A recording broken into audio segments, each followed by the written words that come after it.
present on something I find very important, family empowerment. And I'll get to it, but essentially this can be a very difficult time for a lot of people. And I think it's important for you as the family members of your addicted loved ones to be empowered in this time.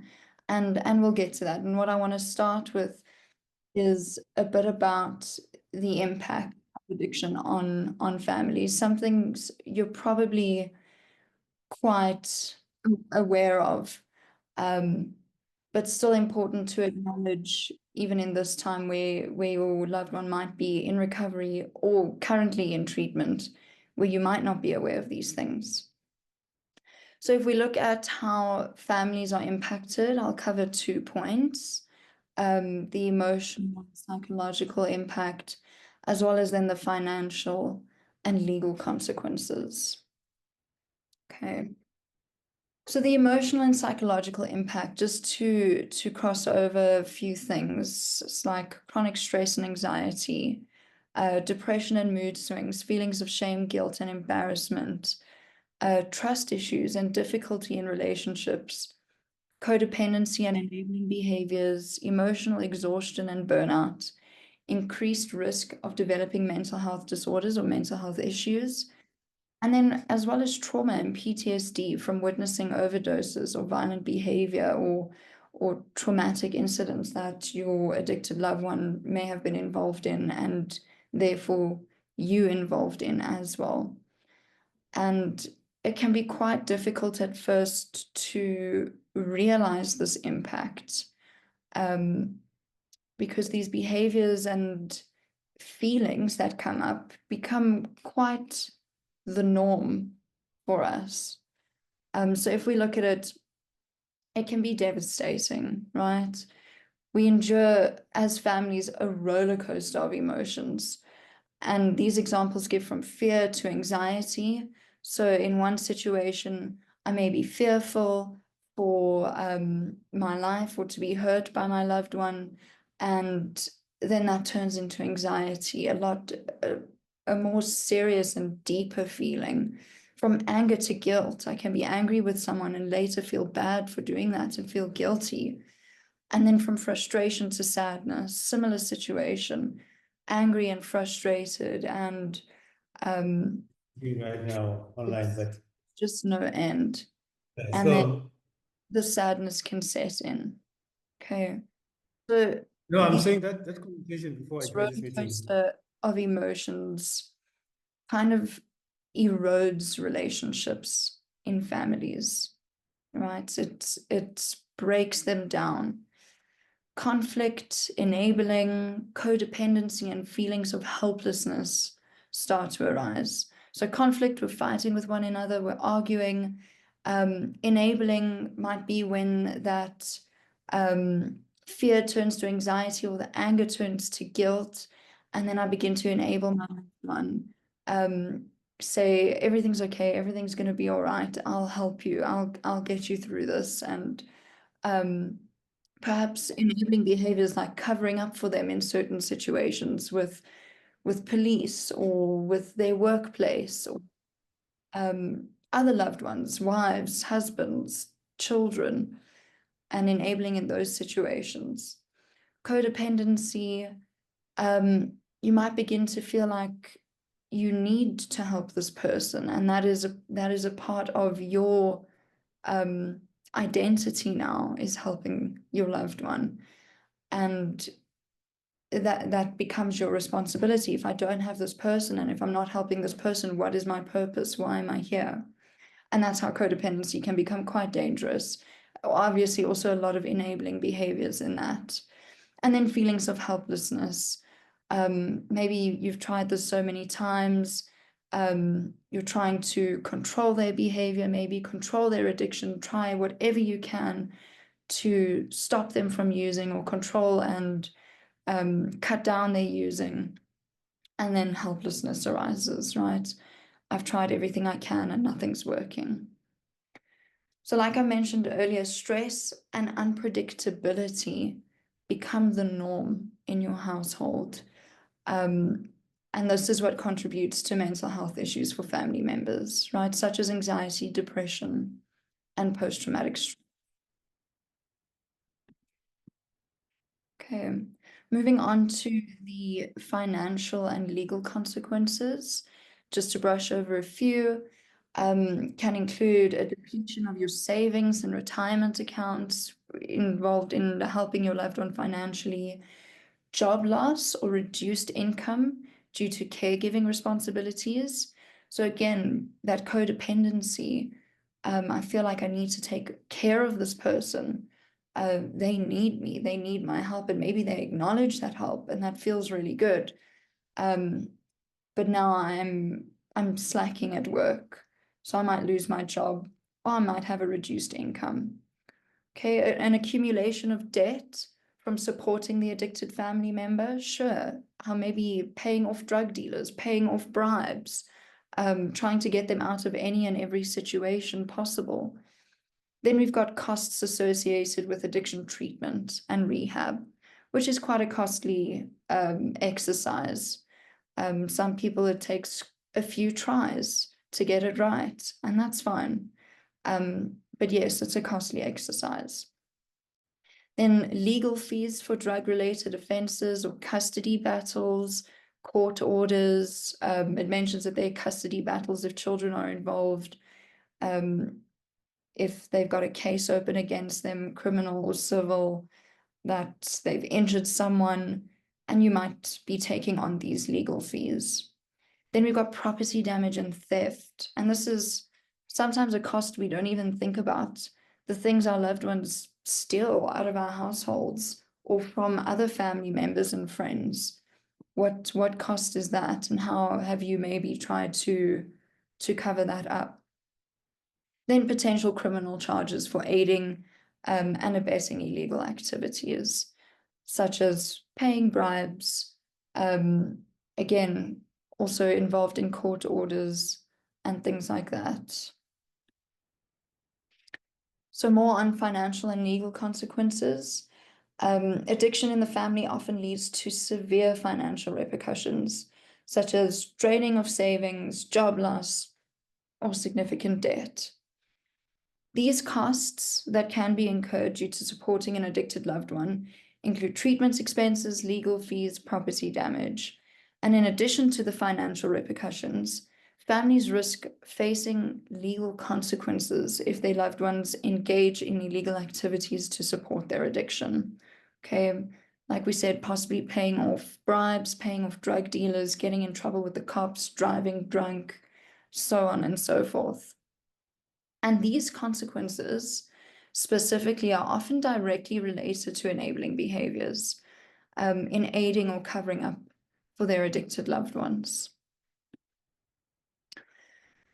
So with the roller coaster that family members go through emotionally, financially, physically, when there's an addicted loved one in your family, there's something called role disruption that takes place, where common roles in the family are often disrupted when you begin to experience the effects of addiction.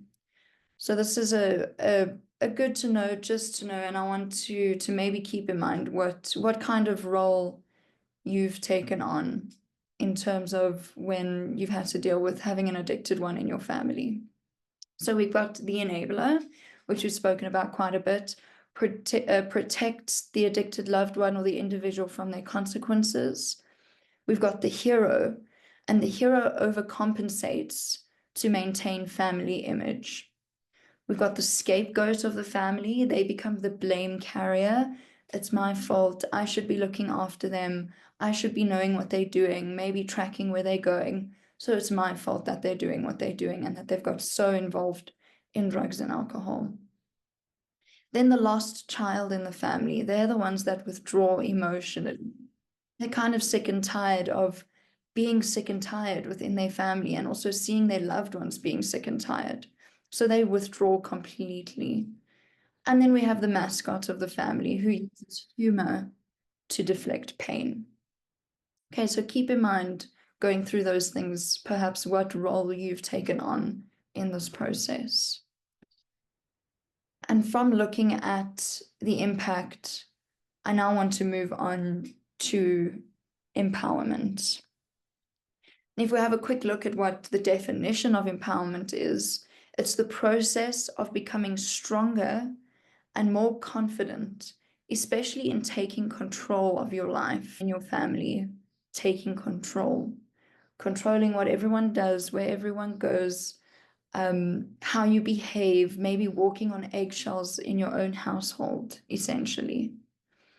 And that can be quite a stressful and not a pleasant household or experience to be experiencing. So part of family empowerment is having a look at how to come away from that, how to take control back of your own life. We're not trying to control anybody else's life, just our own. So we've got 3 C's of family empowerment, something that you may have heard before. And those 3 C's are that you didn't cause it, you didn't cause your loved one's addiction, you can't control it, no matter how hard you try. And then the third one is that you can't cure it. And we'll talk about these more in depth. But further on from these 3 C's, Changes has added 2 more C's to the formula. The fourth one is that you can contribute to your loved one's addiction, positively or negatively. So you can contribute towards recovery or towards relapse. Then the fifth C is to take care of yourself, right? Like I mentioned it, you've spent so much time concerned, your life revolving around one person, and whether they are now in treatment or in recovery, it is time for you to take care of yourself. Okay, so the first C, you didn't cause it. An addicted person may blame a certain family member or family members for their problematic drinking and drug use. But this is a form of deflection and denial that only prevents your loved one from actually taking responsibility for their behaviors, for their problems, for their drinking, for their drug use. And it is really easy for this to be believed by the family member that's being blamed and by others around us. Often blame shifting, justification can seem quite legitimate. Like there's rational reasons for the way someone drinks or for the way they gamble or use drugs. And it completely takes away from them taking personal responsibility for this. But yet it doesn't take away from how easy it might be for you to feel like you are to blame. But it is important to remember that you're not. You are not to blame. Addiction is a brain disease, and it has many contributing factors. Okay, a few environmental factors, psychological factors, so previous mental health issues or psychological issues, genetic factors. Yes, there are genetic factors involved. And then past experiences. Okay, we're looking at maybe trauma, traumatic experiences. And these all compiled together are the contributing factors to one's addiction. In my opinion, with considering addiction a brain disease, often we can blame the person who first introduced us to our drink or our drug. But I don't believe that would have stopped anyone from picking up later on down the line. And when I think of it being a disease, I think of the physical allergy of it, that unfortunately once an addict starts, they cannot stop. Okay, so there's that part in understanding that you as the family or the mom or the wife or the brother or the father did not cause this addiction, and no one is to blame. Okay, the second C is that you can't control it. Again, we're looking at the fact that addiction is a brain disease. I mentioned the physical allergy. If they've lost control, they have no power over it. How could you possibly have power and control over this? Okay. Willpower and self-will cannot stand up to this disease when it comes to the addicted loved one attempting to quit or control their drinking or drug use. They are not weak individuals, right? It's not, I didn't have the power, I just couldn't do it. It's an illness, it's a brain disease. So they're sick, not weak, right? I like to remember that addicts or alcoholics are not bad people getting good. They're sick people trying to get well or trying to get better. Trying to control another individual's behavior just leads to frustration and burnout. And no matter how much you support your addicted family member, you cannot control how much they use or how deep they dig their hole of addiction. And I've put here in the presentation, remember the serenity prayer. What can I control and what can't I control? And it's important to remember that what you can control is your behaviors, your reaction, your response, not anybody else's. And certainly not their drinking or their drug use or their gambling or their pornography or their sex. It is something they hardly have control over at all. Okay. The third C, you can't cure it. And I'm keeping in mind this addiction is a brain disease thing. Okay. So even with professional help, addiction cannot be cured. Families still need to remember that this is a chronic brain disease that will be there for the rest of the addicted loved one's life. All right. And it is daunting for you and for your loved ones at this time coming into treatment, especially to think, goodness, I have to remember this for the rest of my life. I have to maybe be in a part of a program for the rest of my life. But I encourage just for today kind of thinking, because we never know what's going to happen tomorrow or the day after that. And it makes life a bit more manageable in day-sized pieces. And if just for today is too much, then just for this hour or just for this minute. Okay, and I like to relate this disease model to thinking of diabetes, right? Diabetes is a chronic disease as well that needs to be managed with medication and treatment for life, right? Nobody is to blame for anybody else's diabetes. Sorry, I've lost the word I'm looking for. Diagnosis. And if it's run through my family genetically, I'm sure as hell not going to sit at home and say, oh, well, it's all my mom's fault. She gave it to me.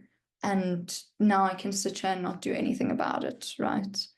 So yes, going back to you're not to blame, similarly to diabetes, and you can't cure it. It's something that needs to be managed over a lifetime with insulin or controlling sugar intake and a change of lifestyle overall, which is quite nicely relatable to recovery and to the program, where it's something I'm taking on as a lifestyle change. I'm not just stopping the drinks and the drugs. It's a change in lifestyle. It's a change in behavior. And in that sense, it's not curable. I think it's quite important to manage expectations of family members and even of those in treatment, that it takes time to heal and behaviors can only be changed over time, not 21 days, and it might be 3 months for this behavior and a year for that. And it's a constant working on it. And that is why the fellowship, the 12-step fellowship, so it says here the tools needed to manage addiction are learned in treatment and reinforced by 12-step fellowships. Okay. So these things that we learn in rehab, in the 21 days, in our extended care, are learned, and we're in a safe, secure environment where we can start to practice our behavior changes. And the 12-step fellowship, when loved ones get out of treatment, is where they can begin to put those in place and be reinforced by those around them that are also in recovery. Okay. So yes, it takes time to heal, and problematic behaviors can only change over time when the disease is managed. So keep in mind, you cannot cure it, and overall, the disease of addiction cannot be cured. It is there for life, just for today. Okay, moving on to the fourth C, that you can contribute to your loved one's addiction or to their recovery, right? So you cannot cause, you cannot control, and you cannot cure your loved one's addiction, but you can contribute to it, and either to recovery or to relapse. And it's important to understand the difference here, a very important difference between knowing whether you're supporting recovery or relapse is supporting and enabling, right? Supporting might be helping someone and holding them accountable and understanding the program that they're working and being there for them as they work through it. While enabling might be doing some of the stuff for them, right? Maybe seeing that they're not doing too well, but it's okay because they had a stressful week at work. And enabling codependent behaviors will only hinder your loved one's chance at recovery, right? Supporting and setting strong boundaries will help your addicted family members stay on track and invest in their recovery. So boundaries are incredibly important. I say because they're practically non-existent in active addiction, and setting them almost sets the tone for what they can expect with their loved ones, how setting boundaries can actually help them in a way that before it wasn't there. I could do what I want because mom wasn't sure what time I was getting home or where I was supposed to be, and now I can't do that. So it's keeping me accountable for my recovery and investing in it, right? It's important that your loved one learns to invest in their recovery as a way to build the relationships that have been so broken in active addiction. When we spoke earlier about how relationships just start to erode through the conflict and enabling and codependency and so on. So yes, keep in mind that you can contribute to it either way, healthily or unhealthily, either supporting or enabling. Okay. The last C is to take care of yourself, right? As I mentioned, whether your loved one is currently in treatment or they've been out for a while and they're now in working their program of recovery, it is now time for you to take care of yourself. Okay, living with an addicted loved one can be extremely taxing, and it's important to remember to take care of yourself. When starting to consider self-care, it may be helpful to think of the following. Okay, so support groups like this one, 12-step fellowships. So for family members, you've got Al-Anon, you've got Nar-Anon, you've got Teen-Anon for teenagers and children of addicts as well. And that is similar to what your loved one is doing, and what they're going to be doing is surrounding themselves, and hopefully you surrounding yourself with people who have experienced something similar, someone who might be able to relate to you. And that kind of connection is absolutely massive when you're trying to make changes in yourself and in your life, because you'll find that it's probably not only your loved one that needs to make changes. We've spoken a lot about enabling behaviors and codependency, and that can be something quite difficult to just overcome and stop doing. It's behaviors that we've learned and that are now ingrained in us and maybe expected of us. And yes, it can take you time to get over those things. And that's what those 12-step fellowships, support groups, moving over to professional help as well, can start helping you overcome. Hobbies, of course. A lot of time was maybe spent taking care or worrying about your addicted loved one. Your mind might have been in a million places at once, not being able to be present in your job, in your social life or other family members, because we're so preoccupied by the addict or the alcoholic and how they're doing or what they're doing. So it's important to maybe have a look at what your interests are, your hobbies, and there's sports there as well. Physical activity is amazing for both physical and mental health. So yes, when your loved one is starting to take care of themselves, it is now time for you to take care of yourself as well. I've written there, you cannot pour from an empty cup. Okay, so there may be a lot of frustration, and anxiety or anger, fear that's built up, and that's draining, that's taxing. And when you might need to be taking care of someone else or trying to support someone else or even supporting your loved one when they come out of treatment, it's important that you have a cup to pour from, a cup that's filled with your self-love, with your care for yourself, in a sense that when I know I'm okay, then I can make sure others are okay.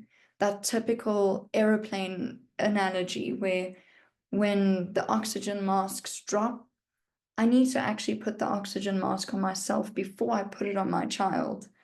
Because if I don't, then I might pass out and then there's no time to put it on the child. And yes, I need to be able to have a full cup to pour from when it comes to supporting others.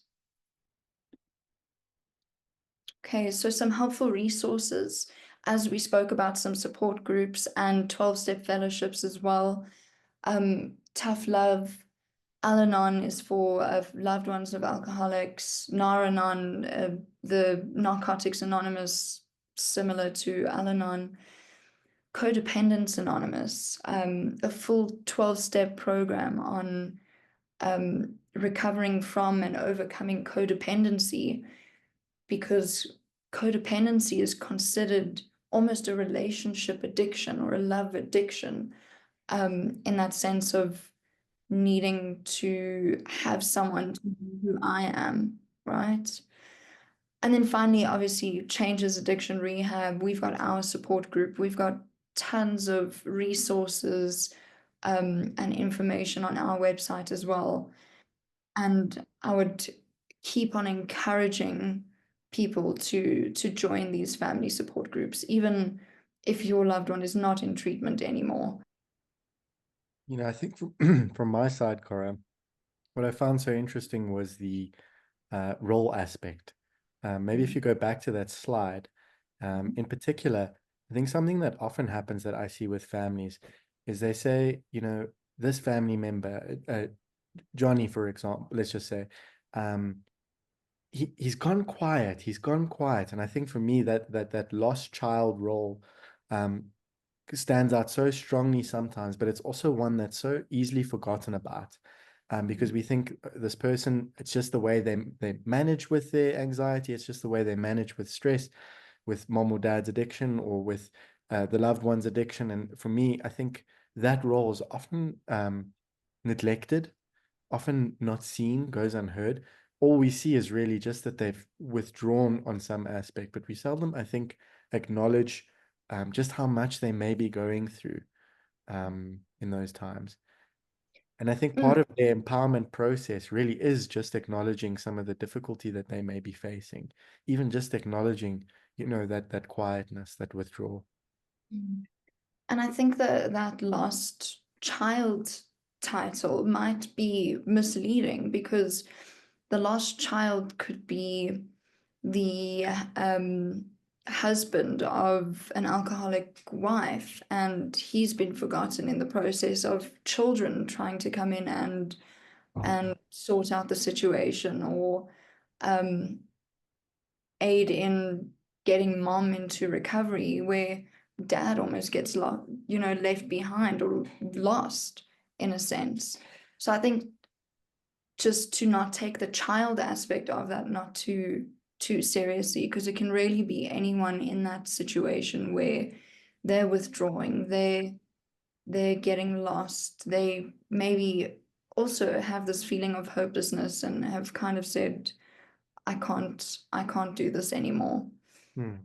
And I think the important thing to remember about these role disruptions is that they are our own defenses. We very often fill these roles as a defense mechanism. So many of these are just innately how we react to stress, innately how we react to certain dynamics in the family, just react in terms of, you know, conflict. These roles really come out with conflict in particular. And so I think it's important for you to be, as families, acutely aware of your own defenses. I think the good one that we miss out often here is the rescuer, which can often overlap with the hero and the enabler. But these are the people, this is our defense, when these conflicts really happen, to try and calm the situation, to try and get it as managed as possible. And I think it's important for you to acknowledge, your own stuff in that moment. What's really going on for you? Why is it so important for you to fill this role, and challenge it? I think it's really important to challenge it. I think everyone has the capacity to fill these roles for sure, but I think some of us are really apt and almost professional at filling these roles. And so I think when it comes to that point, it is normal to fill these roles. It is normal to fill a role in certain moments of anxiety, to have defense mechanisms. But I think when they become such a pervasive pattern in your life, that's when burnout really occurs. And I think that's really what Carah has been speaking to about empowering oneself, is stepping out of this debilitating pattern that you find yourself in. I see sorry, I don't know if you want to add, Carah or Cheryl? Well, we've got a few interesting questions in the chat box here. One asking, is it common for the lost child to be considered an enabler due to their silence and withdrawing, being seen as not wanting to intervene?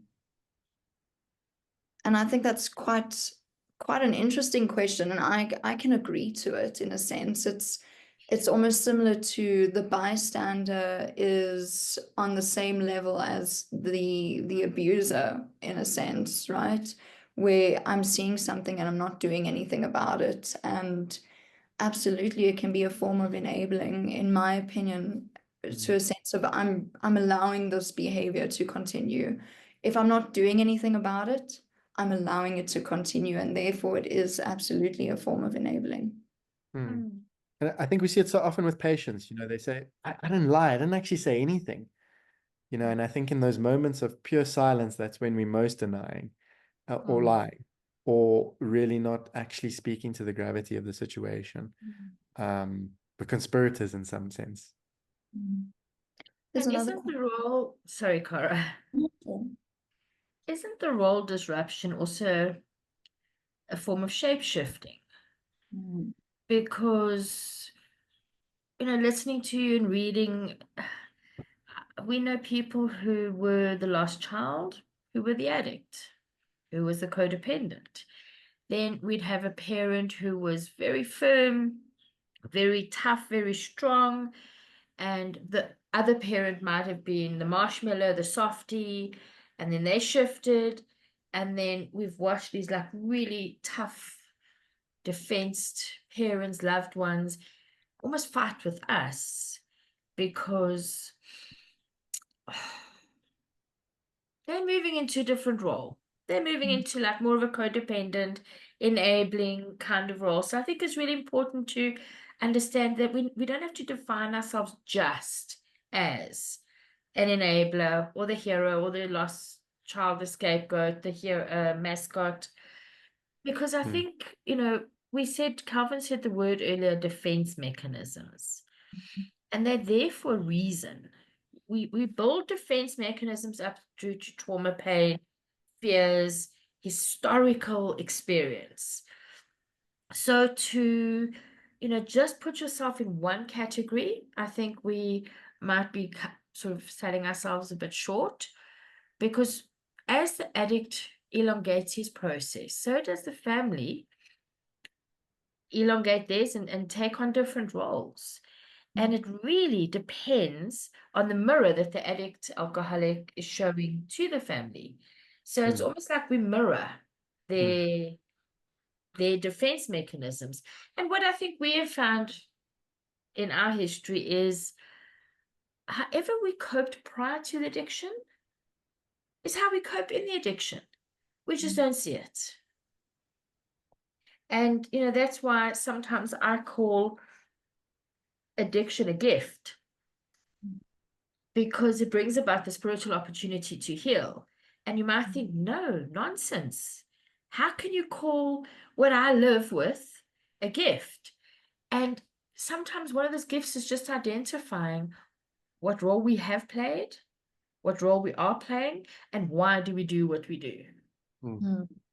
So I couldn't agree with you more, Cheryl, because sometimes I see magical things happen in rehab and in treatment. And I think if only more people could see this, if only this program was out there, specifically I'm talking 12 steps as well, not just for addicts and alcoholics. And I guess that's why I'm pushing it so much for family members as well, because it really is. It's an opportunity to grow and to learn and to heal. And I know I might be sort of jumping the gun here, but maybe I think some families sitting on this platform tonight think, how does this tie in with drugs?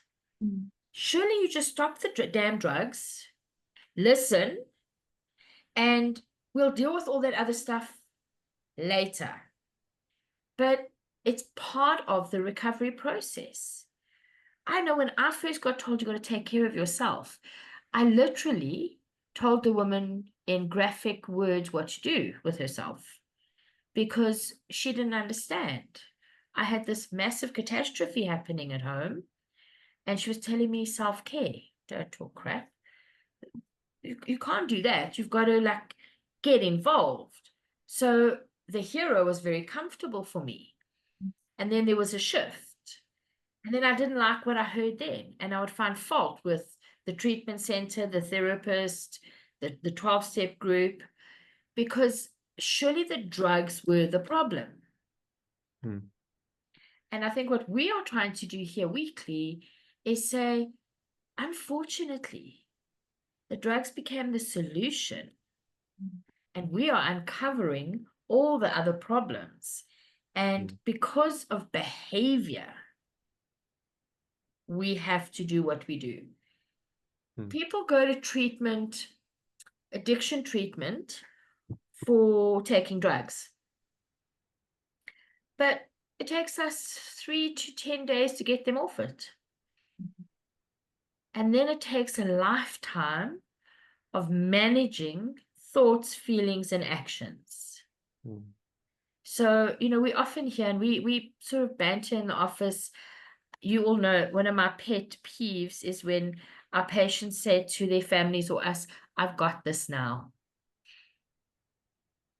I've learned everything I need to learn here in rehab. I've got this.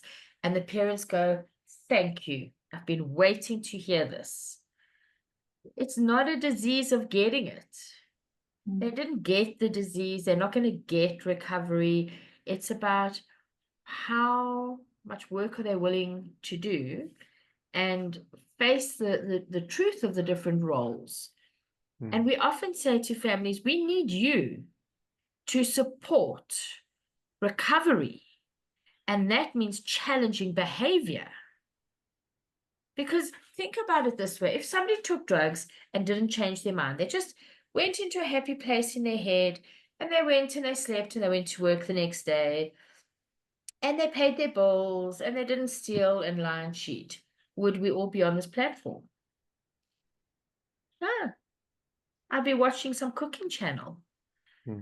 We do what we do because their behavior becomes unacceptable, abominable, frightening, sad, tragic. And that behavior is what has to be worked on in Yeah. long-term recovery. I think, Cheryl, you've also spoken to something so nicely in terms of how the roles shift. You know, I often speak to patients around the idea of dynamics and what are dynamics. And very often it's important to think of these roles as a dynamic. It's not that you fill this role 24/7 with every kind of relationship you have. You just find yourself in this role, in this relationship, in this dynamic. And if we think about the word just dynamic, we often use it in quite scientific terms, like thermodynamics, for example. And I want you to really think around that in terms of cold spots. You know, where does energy go? Where do we invest energy? And generally, we invest energy in the place of least resistance. And so, our loved ones, when they go, when we find ourselves in these roles, what they've done is they found our cold spot, and they've targeted that so acutely, just in the dynamic. It's not an intentional thing. It's completely benign in that sense. You know, sometimes the effects are quite malignant, but the dynamic itself that you have with your loved one is quite benign. And so they find these lovely little cold spots within you, let's say called the hero, the rescuer, and they touch on these very sore parts of us because, you know, now we're feeling vulnerable, and these defense mechanisms really rise in that moment. And so we need to warm up in some sense, right? And so very often why we find ourselves in these roles is simply just the dynamic we have with this person. It's not to say that you are a scapegoat, your whole life is a scapegoat, or you are a lost child. No, not at all. It's just so happens that in this particular relationship, in this particular dynamic with this particular loved one, you fill this role. And it's because it's what they bring out of you. And it's because of what you sometimes bring out of them. You know, just as much as they, you know, maybe travel to the path of least resistance, it's the very same with them and you. They often go, or you yourself will often find you know, seeking comfort in this person in the places that are the easiest to go in some ways. And so, yeah, you might find yourself manipulating your loved one. You might find yourself trying to control your loved one, right? Because that's a cold spot for you. So I think it's just important to be very acutely aware of your own dynamics in the relationship. Where do those cold spots really lie? How can they touch on my weaknesses? You know, what buttons can they push within me to elicit this kind of role, to elicit this kind of dynamic? And then just on that, maybe just to answer some of the other questions, I saw one here during the rehab. Is the aspect of lifetime illness spoken and discussed? And how do loved ones accept this? It's spoken about daily, maybe every second, every minute of the day, in some way or form or manner. It is spoken about, and they receive it quite poorly, to be honest, initially. Some of them accept it a lot more easily. But for the most part, it is a daunting thing to think about that I have this now disease for the rest of my life. And that's, I think, Carah is really trying to push just for today. And it sounds, I think, from the outside, kind of like corny. What are these people talking about? You know, just for today, can you do it just for today? But I think when you're in the rehab setting and you really see how much of the program is orientated just around this idea, this notion that recovery isn't a lifetime. Staying sober is a daily choice, right? You are not staying sober for your whole life. You're actually staying sober just for today, right? And that's what we're really trying to bring home. And so, as corny as it does sound, as you know, as repetitive as it sounds, cliche, maybe like a movie, it is really the ethos that we're trying to capture here in many ways around recovery. Because if we're thinking about this lifetime disease, if we're stuck in the future about where we're going with this, it quickly becomes overwhelming, firstly, and secondly, life becomes quite nihilistic in some sense, right? Like how am I going to survive this lifelong disease? It's almost like a autoimmune disease. You know, you're sitting with lupus in some sense, and the cravings are terrible and painful, and so there's no point, really, in focusing in the so far in the future. Really, what one has to focus on is staying sober today, and then you come to tomorrow, and it's today, and you go to the next day, and it's today. You know? Yeah. Exactly. And that is why I push it so much. And I use it in so many aspects of my own life, just for today. When something's overwhelming, something's daunting, absolutely trying to think of staying clean and sober for the rest of my life. It's like, well, why should I even try? No, I'm trying just for today. And like I said, if that's too much, I'm trying just for this hour, and then the next hour, and the hour after that. And before I know it, it's been 24 hours. Yeah. And something very important that Calvin mentioned is it's an everyday decision. I need to wake up every morning and decide, just for today, I'm staying clean and sober, and that's my decision. And yeah, that's essentially how we combat this daunting, lifelong brain disease. How on earth else? I use the analogy sometimes of two families. If you had to consider, if you have a sweet tooth and you really love chocolates, chips, chocolate, sweets, ice cream, and you come to this place called Changes and other rehabs around the world and say, you may never have a chocolate again. You may never eat a sweet again. If any of you felt an impact, that's how your loved ones feel. And then the brain goes into bargaining and thinking, can I have sweetener? Can I have stevia? Can I have glucose, sucrose, honey? That's a slight indication of what your loved one is going through if they're currently in treatment. And the analogy that Calvin used earlier around diabetes, it's a good way to put it into perspective, because I just have to worry about this meal and taking my medication at this time, and what lifestyle choices am I making for today. And that will help understand what this disease really is. But, and I think it comes to the next question and what I said earlier about behavior. Because diabetics may argue with you a little bit, like I want a chocolate, but by and large, they're functional. Addiction renders people dysfunctional. And that behavior. So there's a question. So as a family member, if we're still coming to terms with the roller coaster and the impact of their behavior, we don't have 21 days of intensive work. So how are we supposed to consider our cold spots if we don't even understand how much this has impacted us? Such a How cool would powerful that be, Cheryl? statement. If there was a 21-day program for family members, I think that would be, Well, one of the ultimate Calvin, things to- yes, but I'd like to tell you this. Pre-COVID, I offered, because families would ask these questions in family support group, and I went back to the team and I said, should we put together a program for families? Intensive, like them, rehab. And the families all in family group were great. I took email addresses, phone numbers. When we decided to start and we posted it, how many responses do you think we got?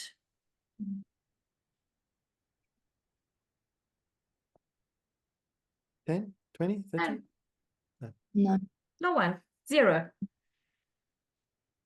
That's the cunningness of this illness.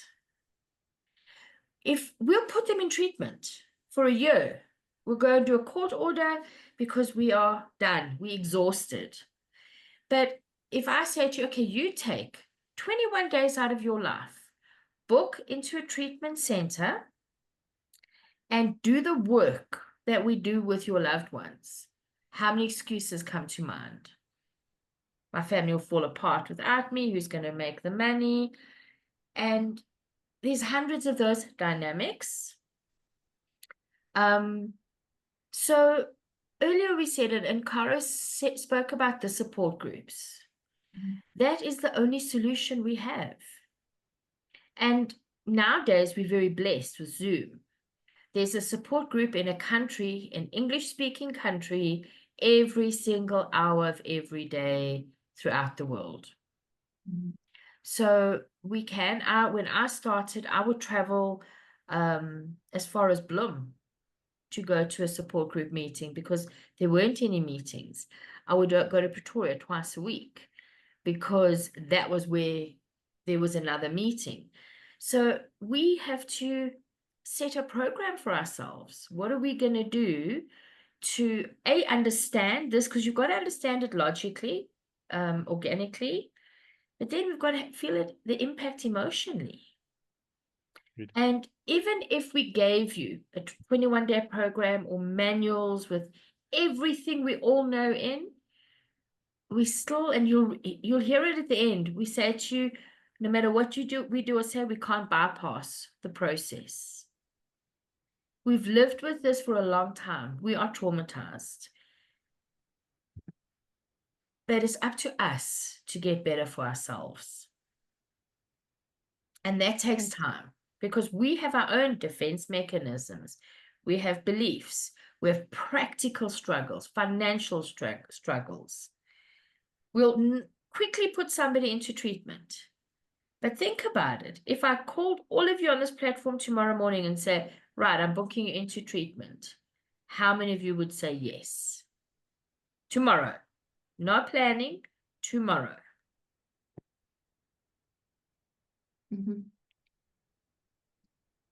I think there was another question here, Calvin. Carah? I've got a question on my side here.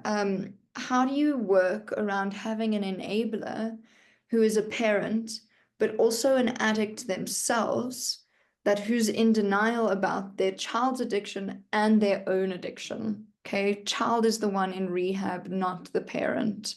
So how do we work around them being the enabler and also an addict who's in denial? Yeah, how do we Common, answer this more in common 2 than we minutes? think. Happens a lot. Very common. Very, very, very, very, very common. And I think it speaks to sometimes the nature of the, our patients' addictions, our loved ones' addictions. They never really form in pure isolation. Of course, there is responsibility for it, and et cetera, et cetera. But yes, the important aspect is to try and really get them into treatment. It's a difficult question to unpack right at the end. We know that denial is one of the strongest aspects of addiction. And so, yes, I imagine that these particular loved ones, because this is actually a lot more common than we think, do present with a lot of denial. But I think the important thing is to point out the mirror, really, and to hold up the mirror, and to point out their impact on the family, because that's what we do, really. We hold the mirror up to our patients, and we show them what their life has looked like in active. And I think that's really the important thing. But once again, I think just keeping in mind everything we've spoken to, your responsibility and taking on your roles and disrupting those roles within that particular dynamic. Okay. There is only so much that can be done. Sometimes the best thing to do is to simply walk away, is to say no, is to say, I refuse today to engage in this behavior any further. So I think it's important, once again, with boundaries. I think everything we've spoken to in the past few weeks about addiction in the family support groups are really crucial to sort of tackling this one big question. And I think, the answer is fairly similar to many of what we've spoken to over the past. Boundaries. And I Yeah. think it's quite important to understand and remember that all addicts are in denial. Denial is not the end of it. Just because there's no admittance or acceptance right now doesn't mean that it's never going to happen. But again, looking at what we've spoken about in this presentation, don't forget about yourself, about looking after yourself. And obviously, if your other loved one, if your parent is also, or the parent is also an addict in denial, see what kind of help you can offer them. But not forgetting about yourself, because it sounds like there's currently a child in the program at the moment as well. So still baby steps, one step at a time. And maybe encourage them to join this family support group.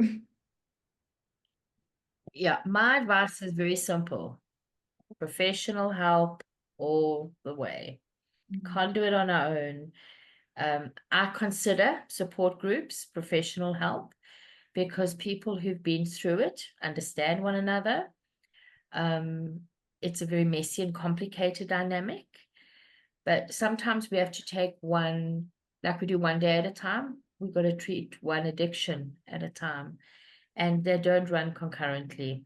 So very seldom we'll get requests for two people to go into treatment at the same time. Mm. And as Carah was saying, denial is not the end of the process, it's the beginning.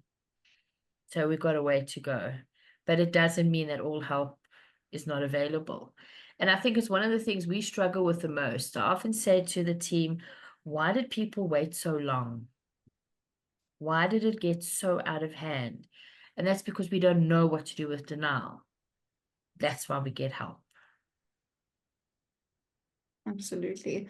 I think I'd like to maybe cover one last question that I see here. Quite an important one. It says, where to from here? After Changes Addiction Rehab, is there practical support that recovering addicts can get, even if they're quite far away from the rehab center?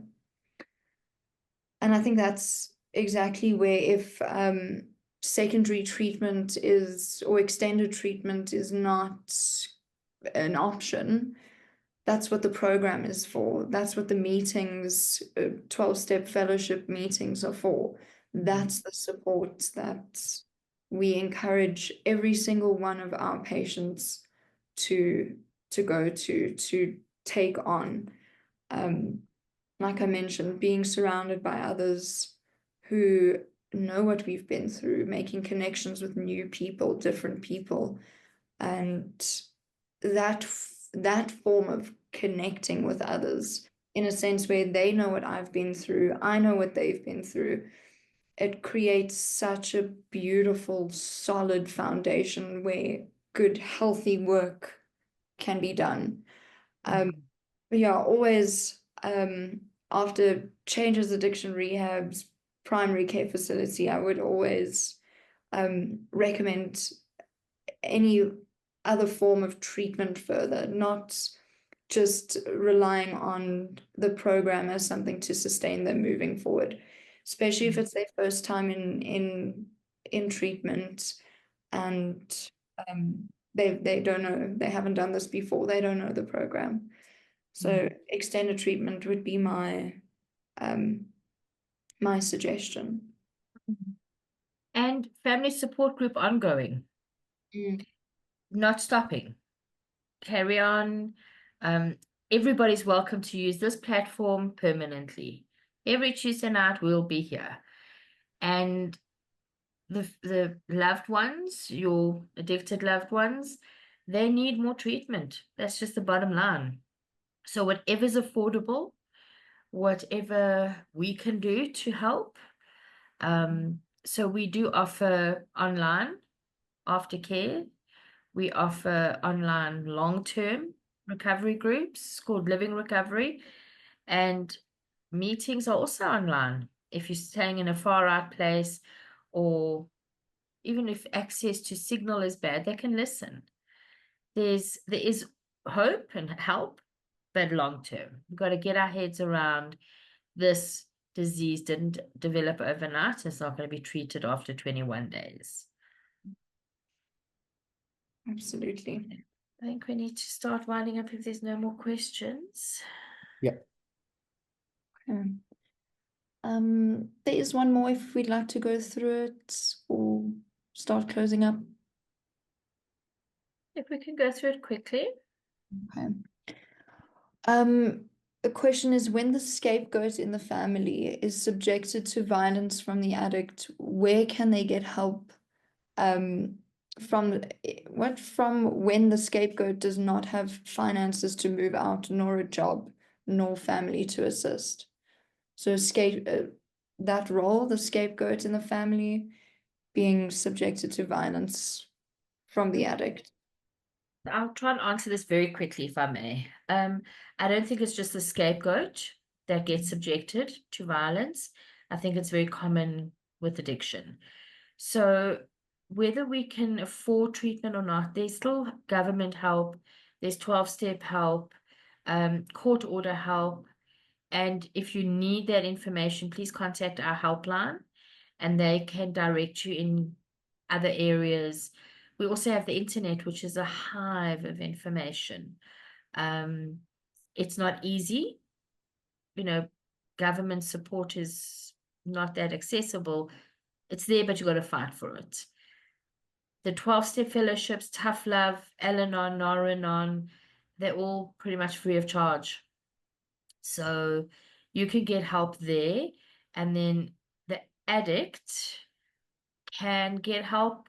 There's more treatment centers for them than there is help for families. So please, and we may have to touch this again in another presentation. Cheryl, just to confirm what our helpline number is, have you got it on hand? No, it's on the website. If you go on the website and you click the little telephone, it'll ring straight through to Bruce or Ashley. Perfect. Thank you all very much.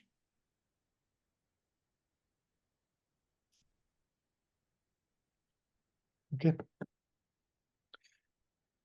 Okay, we have run out of time for today. Changes Rehab thanks you for joining us at this meeting, and we encourage you that you keep coming back.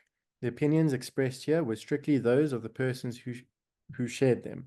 Take what you liked and leave the rest. Our meetings may be confusing, but in time, you'll begin to understand that recovery is a process, and nothing we do or say can bypass that.